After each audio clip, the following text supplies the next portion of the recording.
Oi,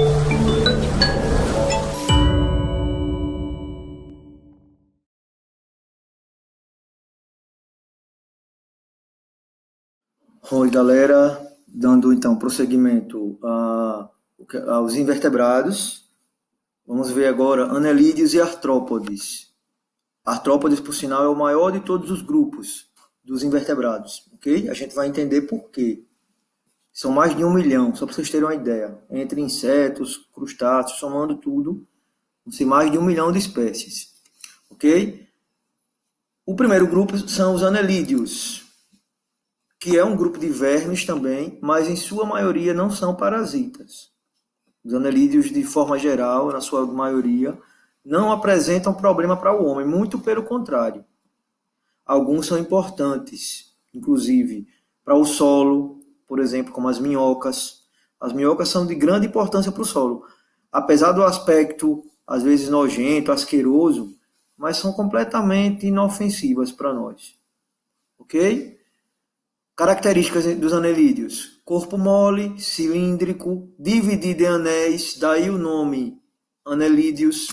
São animais que têm o corpo segmentado em anéis, é o que a gente chama de metameria, ok? Metameria, composto por anéis, segmentado em anéis, beleza?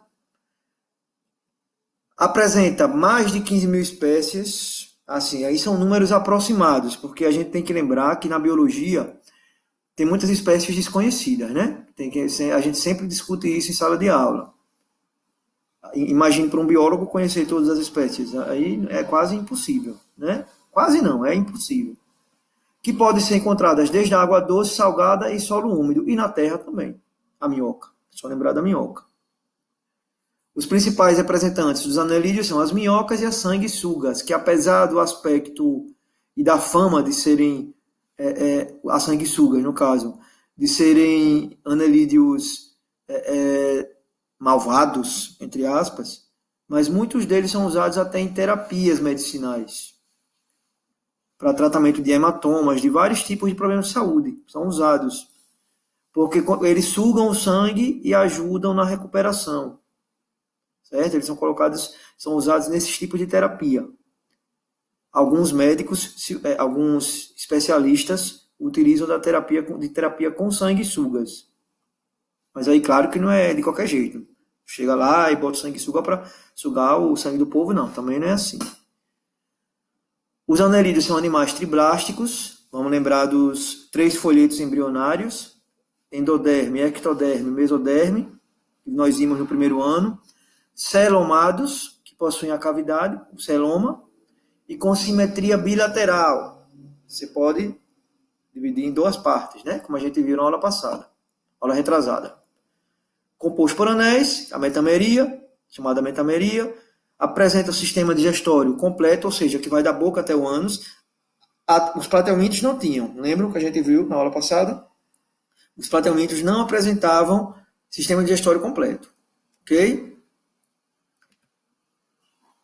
Possui sistema circulatório fechado, porque o sangue corre dentro de vasos, ou seja, eles têm vasos sanguíneos e o sangue é vermelho.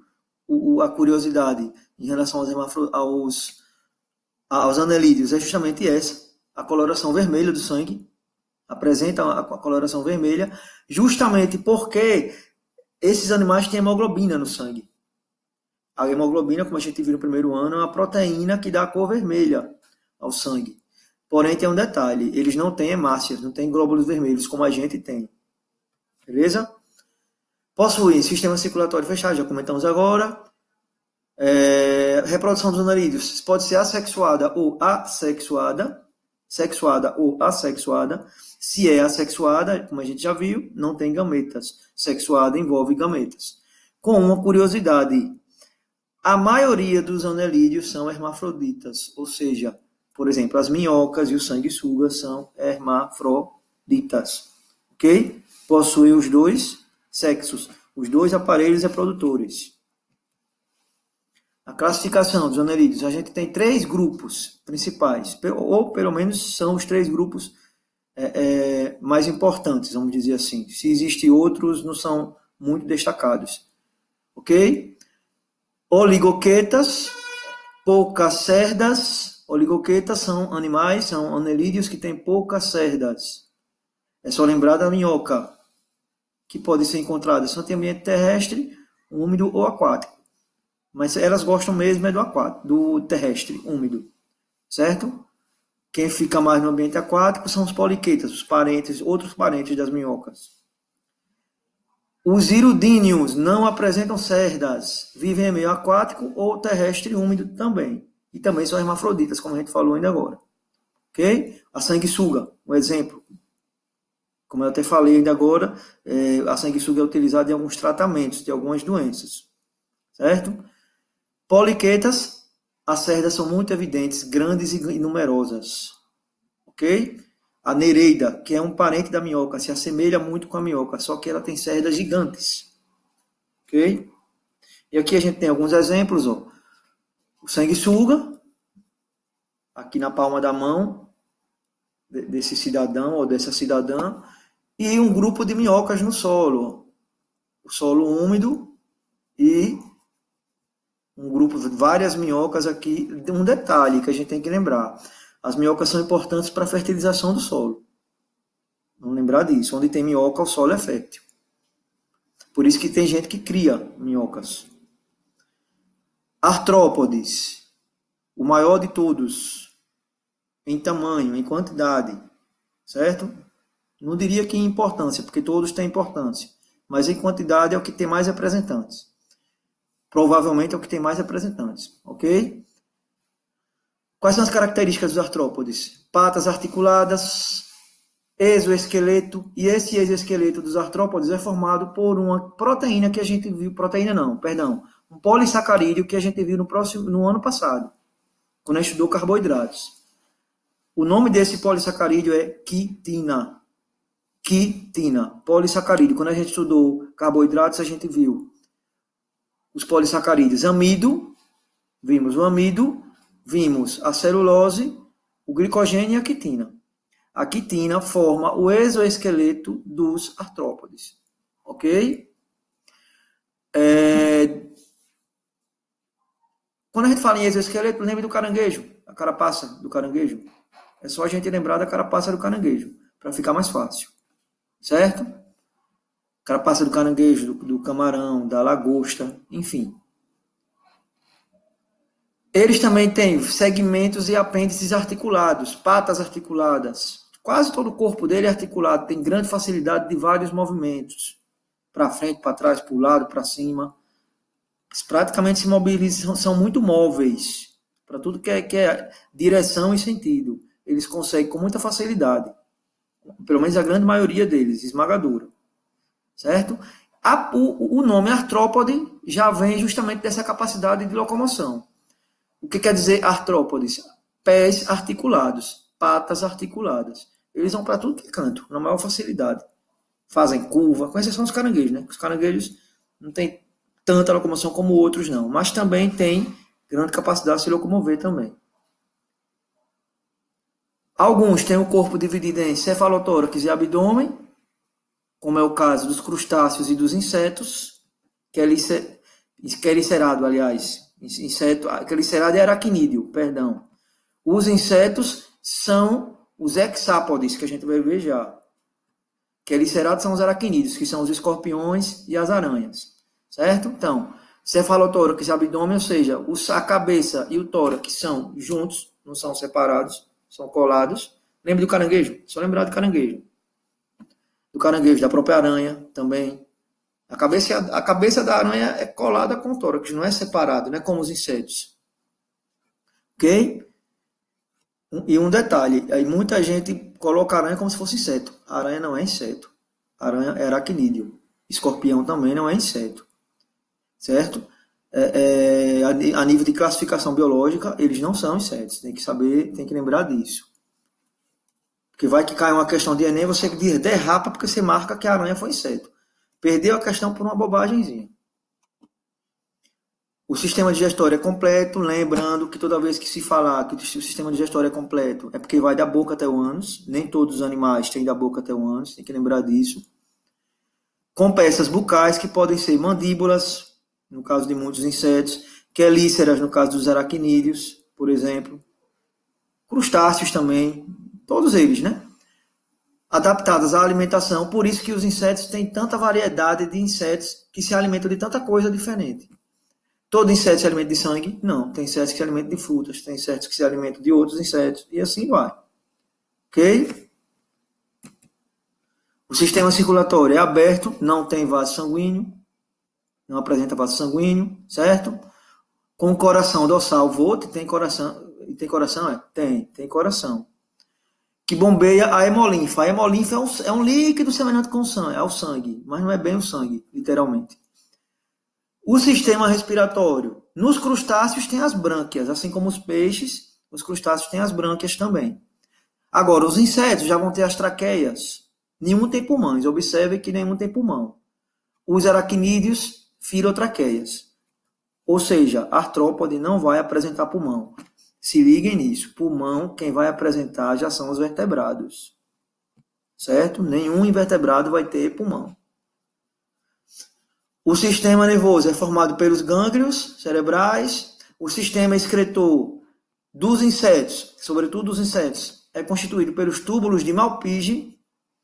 Nos crustáceos, as glândulas verdes, insetos, túbulos de Malpighi. Crustáceos, glândulas verdes. E nos aracnídeos, além dos túbulos de Malpighi, há também as glândulas coxais. O que é sistema excretor? É aquele sistema que vai eliminar o que não presta no corpo, daquele ser vivo, daquele organismo. O que não presta, urina, fezes e por aí vai.